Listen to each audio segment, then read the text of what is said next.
I remember my childhood like it was yesterday. The smell of my dad's aftershave, the sound of his keys jingling as he came home from work. I'm Alice, and this is my story. I was born into what you'd call an ordinary family. Mom, Dad, and me.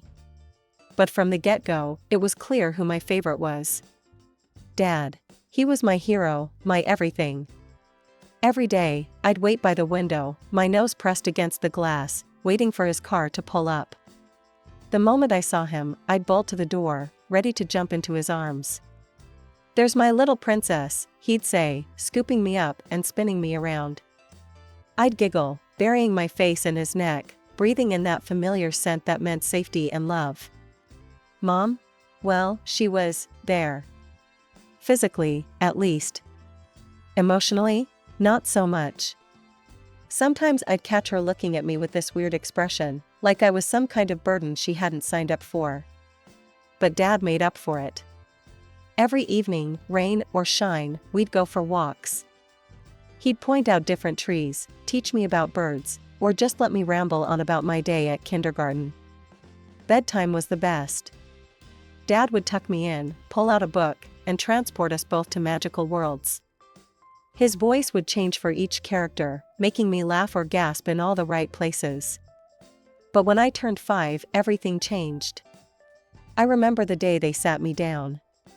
Mom looked relieved, Dad looked heartbroken. "Alice, honey," Dad started, his voice cracking. "Mommy and Daddy, we're not going to be living together anymore." I didn't understand at first. "Like when you go on business trips?" I asked. Mom cut in, her voice flat. "No, Alice, we're getting divorced. But don't worry, you'll be staying with your father. It's better this way." I looked at Dad, tears welling up in his eyes. He pulled me close, and I could feel him shaking. He said everything would be okay, but even at 5, I knew nothing would ever be the same again. The divorce hit me hard, but Dad did his best to make things normal. We moved to a new neighborhood with a good school nearby. I remember the day we arrived at our new house. "What do you think, Alice?" Dad asked, his eyes hopeful. I looked at the unfamiliar building and felt a lump in my throat. "It's big," I managed to say. Dad knelt down beside me. "I know it's different, sweetheart. But we'll make it our home together, okay?" I nodded, trying to be brave for him. The new school was okay, I guess. I made some friends, but I missed my old life. Dad tried to keep our routines, walks in the evening, bedtime stories, but something had changed. There was a sadness in his eyes that hadn't been there before. Mom? She became like a ghost in my life. She'd call sometimes, her voice distant and distracted. "How's school, Alice?" she'd ask, but I could tell she didn't really care about the answer. Once in a while, she'd take me for a weekend. It was always awkward, like we were strangers forced to spend time together.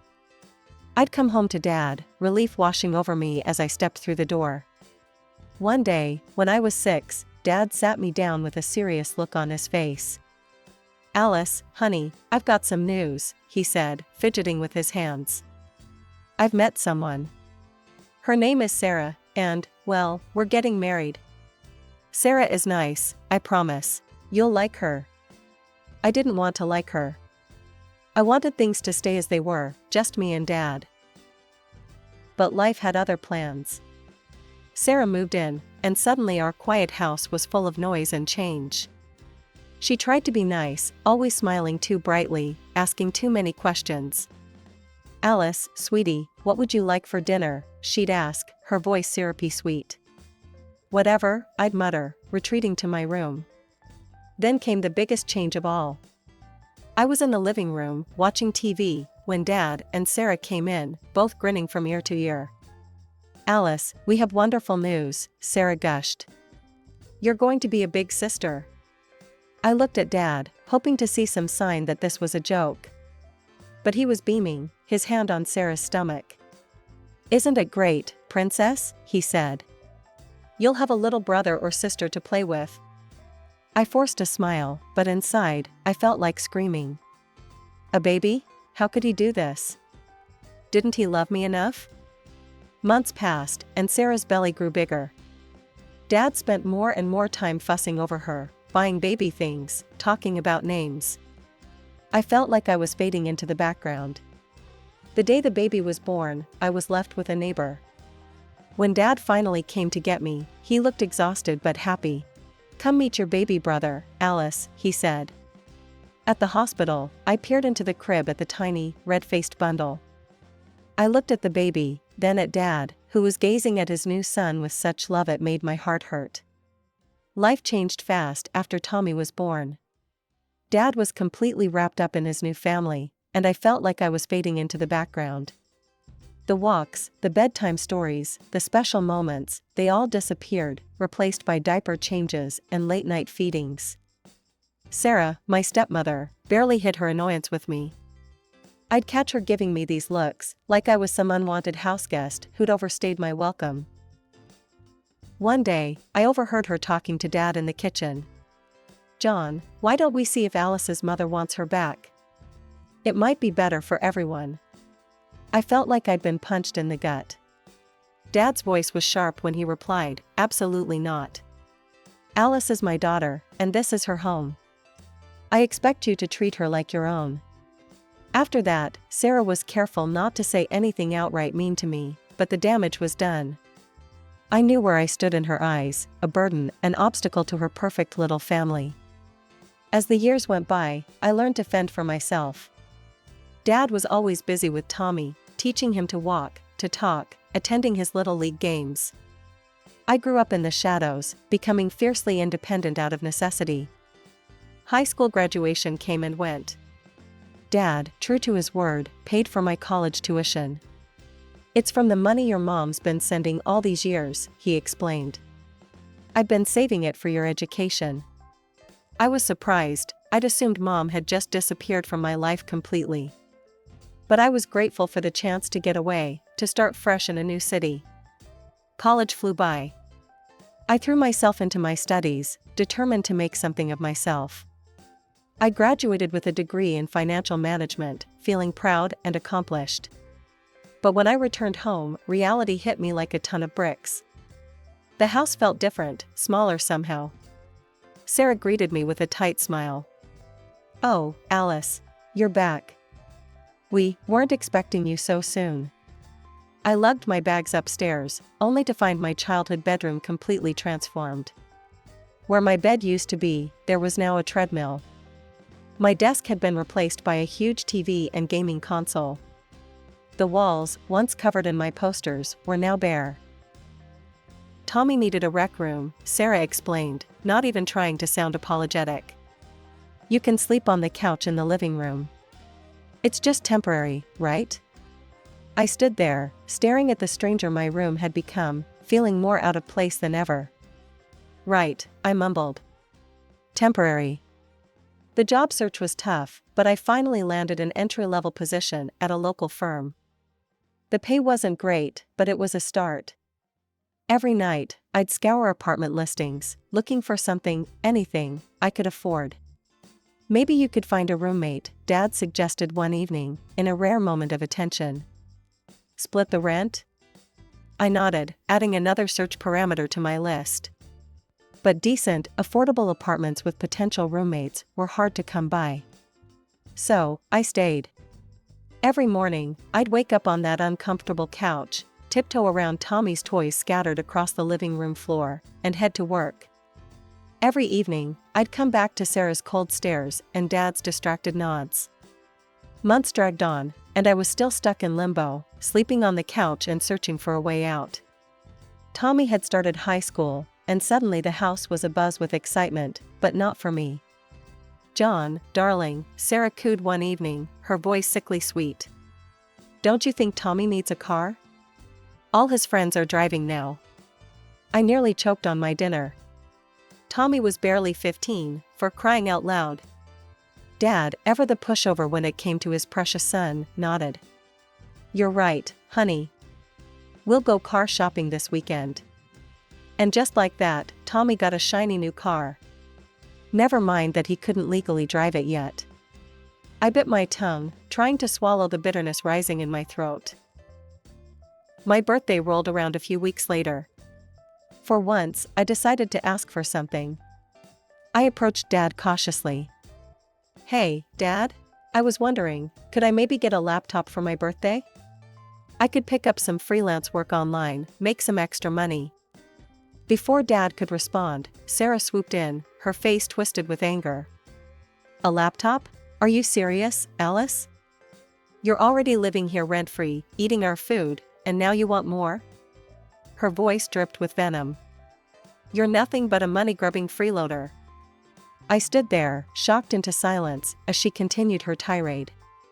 "Have you no shame? Your father just paid for your entire college education, and here you are, asking for more expensive gifts." She was on a roll now, tears springing to her eyes in a dramatic display. What about Tommy's future? At this rate, he'll never be able to go to college, because his greedy sister is bleeding us dry. "Sarah, that's enough." Dad's voice cut through her performance. "We have a separate account for Tommy's college fund. It's all taken care of, so please, calm down." Sarah huffed and stormed out of the room, leaving an uncomfortable silence in her wake. Dad sighed, running a hand through his graying hair. "I'm sorry about that, Alice. We'll talk about the laptop later, okay?" I nodded, not trusting myself to speak. As soon as I could, I escaped to the backyard, needing some air. Sitting on the old swing set, I let the tears I'd been holding back fall freely. Sarah's words echoed in my head, each one a dagger to my heart. I wiped my eyes, a new resolve settling over me. I wouldn't ask for anything ever again. I'd find a way to make it on my own, without their help or their judgment. Just when I thought things couldn't get worse, life decided to prove me wrong. It was a quiet Tuesday evening when all hell broke loose. Dad burst into the living room, his face red with fury. "Where is it?" he bellowed, making me jump. "Where's my damn money?" Sarah and Tommy came running, eyes wide with shock. I sat there, frozen, as Dad continued his tirade. "Someone's been using my card. The one for Tommy's college fund." He was pacing now, hands shaking. "Jewelry stores, electronics. Who the hell's been spending my money?" His eyes landed on me, narrowing with suspicion. "Alice, did you take my cards? Have you been in my wallet?" I felt like I'd been doused in ice water. "What? No, Dad, I would never." But he wasn't listening. He was on a rampage, tearing through the room like a tornado. Sarah's voice cut through the chaos. "John, check her backpack. It's right there." Before I could protest, Dad grabbed my bag. I watched in horror as he dumped its contents onto the couch. Books, papers, pens, and there, gleaming in the midst of it all, was a brand new laptop. The room fell silent. I stared at the laptop, my mind reeling. I hadn't bought this. Dad's voice was dangerously low. "You thieving little..." "Dad, no. I didn't do this," I pleaded, panic rising in my throat. "I don't know where that came from." "And jewelry? Why would I buy jewelry? Call the police. Check the store cameras. You'll see it wasn't me." But my words fell on deaf ears. Sarah stepped forward, her face a mask of righteous indignation. "John, can't you see? She has no respect for you. She's lying to your face, even with the evidence right in front of her." She turned to me, eyes glinting with triumph. "We should have known you'd do something like this. Always wanting more, never satisfied with what you have." Dad's next words hit me like a physical blow. "Get out." "What?" I whispered, not believing what I was hearing. "Get out of my house," he roared. "You ungrateful. I never want to see you again. Get your things and leave now." Numbly, I gathered what I could. Clothes, toiletries, my phone charger. It all went into a duffel bag I found in the closet. The whole time, Dad stood there, watching me with a mixture of anger and disgust that broke my heart. As I headed for the door, Sarah's parting shot hit me.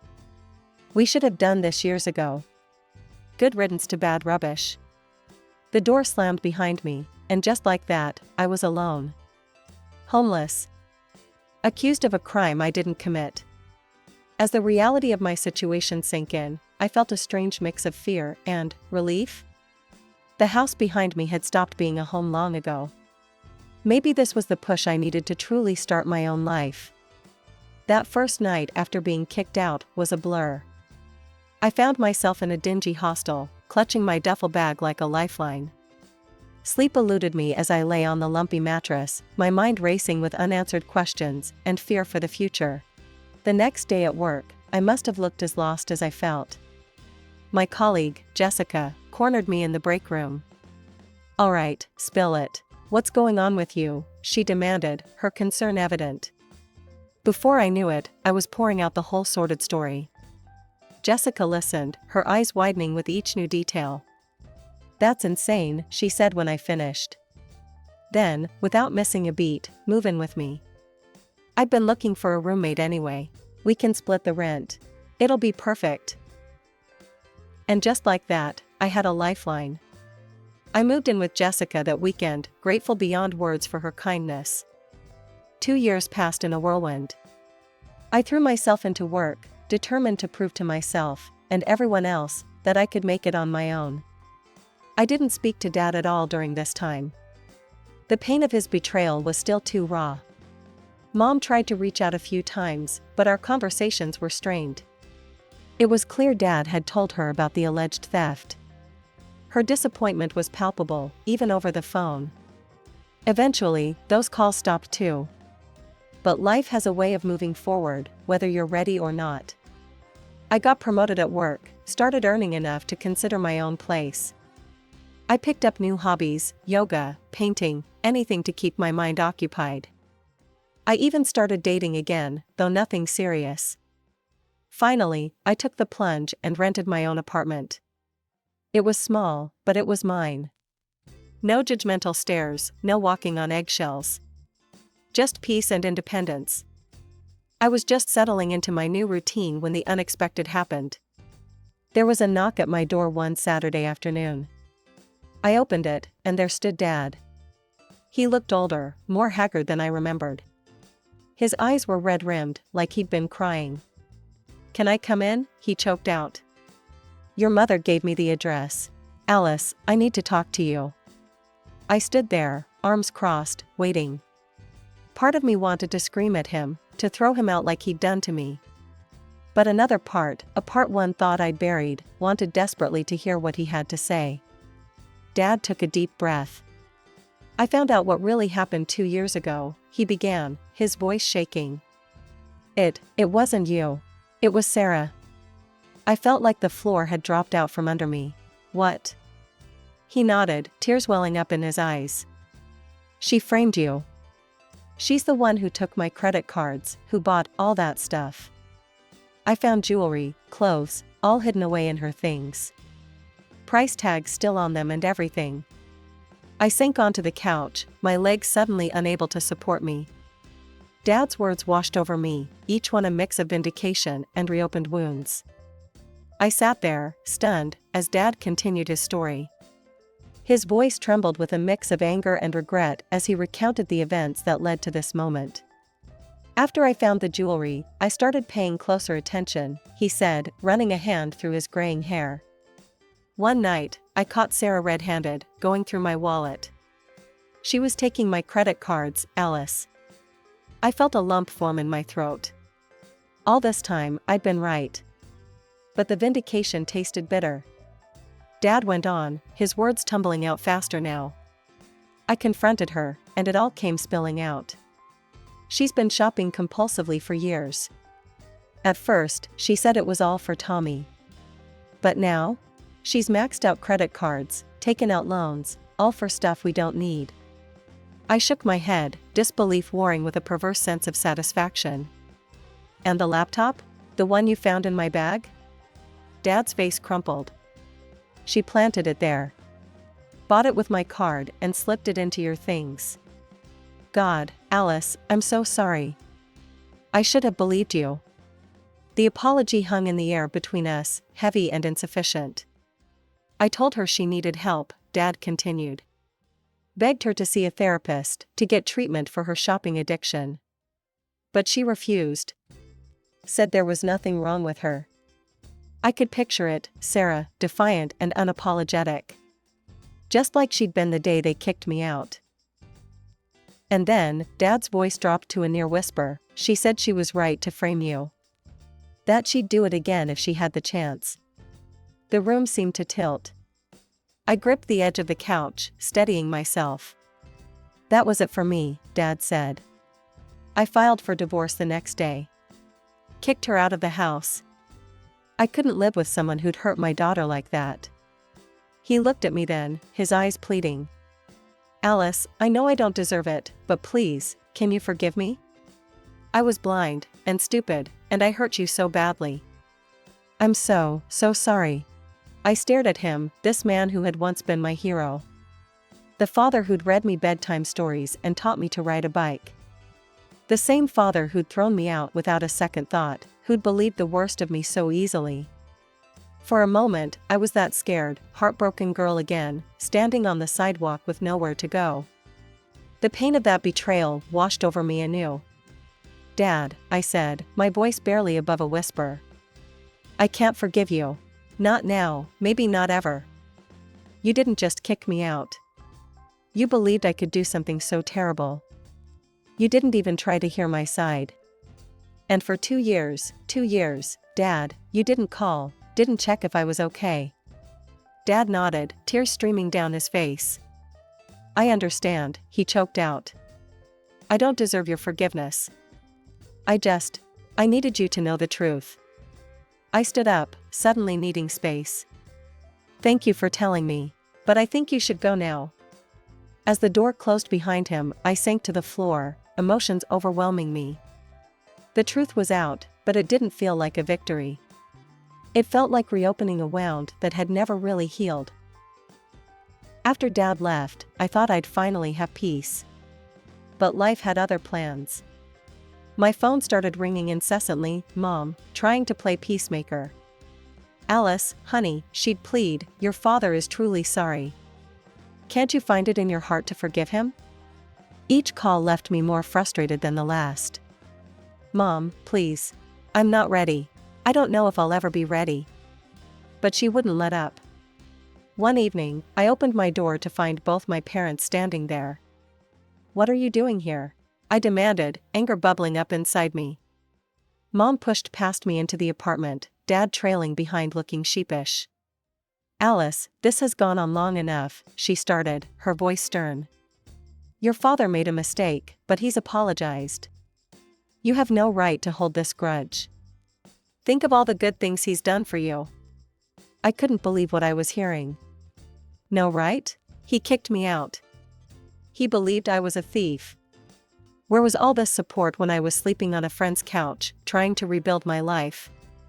Mom opened her mouth to argue, but I cut her off. No, I'm done. Both of you, please leave. And don't come back. If you keep pushing this, I'll get a restraining order. I mean it. The shock on their faces would have been comical if the situation wasn't so painful. Mom looked like she wanted to yell, but Dad put a hand on her arm. We understand, Alice, he said quietly. We'll go. But I'll be here when you're ready. If you're ever ready. As the door closed behind them, I felt a mix of relief and exhaustion. I sank onto my couch, desperate for some peace to heal. Weeks passed. Life went on. I threw myself into work, finding solace in the mundane routine of everyday life. One day, while grabbing coffee, I spotted a familiar face, Sarah, my ex-stepmother. She was leaving a casino, phone pressed to her ear. I know I owe you, I overheard her say, but I'm sure I'll win it back this time. Just need a little more time. I ducked out of sight, a mix of pity and satisfaction washing over me. Her actions had cost her everything, yet she was still in denial. Tommy, my stepbrother, occasionally sent me text messages. Short, awkward exchanges that never went deep. He was in college now, trying to forge his own path. Like me, he seemed to be keeping his distance from the family drama. Months turned into a year. I met someone, Mark.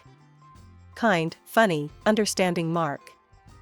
As our relationship grew serious, he asked about my family. I told him everything. "Wow," he said, holding me close. "You've been through so much. Whatever you decide about your parents, I'm here for you." Now, as I sit here twirling the engagement ring on my finger, I'm faced with a decision I never thought I'd have to make. Our wedding is months away, and I still don't know if I want my parents there. Part of me wants to extend an olive branch, to see if we can build something new from the ashes of our old relationship. Another part is terrified of letting them back in, of making myself vulnerable again. I look at the save the date cards on my coffee table, 2 envelopes set aside, one for mom, one for dad. My pen hovers over them, indecision paralyzing me. In the end, I set the pen down. I'm not ready to make this decision yet, and that's okay. I've learned that healing takes time, and forgiveness can't be forced.